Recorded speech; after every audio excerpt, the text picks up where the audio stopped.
4,5 milyon so'm bilan hamma xarajat ichida sizlarga Matiz avtomobilini qo'yib beramiz do'stlar. Bonusuna Sherzat ham televizor olib beraman deb turibdi. Tozasından. 80 lik ang.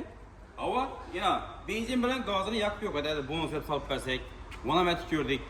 İndi televizor olib beramiz, öndə oturup balları görədi. Qalasa televizorun pulunu koluna qaytıb beramiz. Bo'ldi ana do'stlar. Bonusuna televizorina. Metan gazlari bor 2012-yil 208 ming kilometr yurib turibdi. 4 tane balon toza qo'yilgan. Chexol, polik, aynalar ham knopkada, bar, rul, hamma narsasi bor. Mashinaning xullas rasxoti yo'q.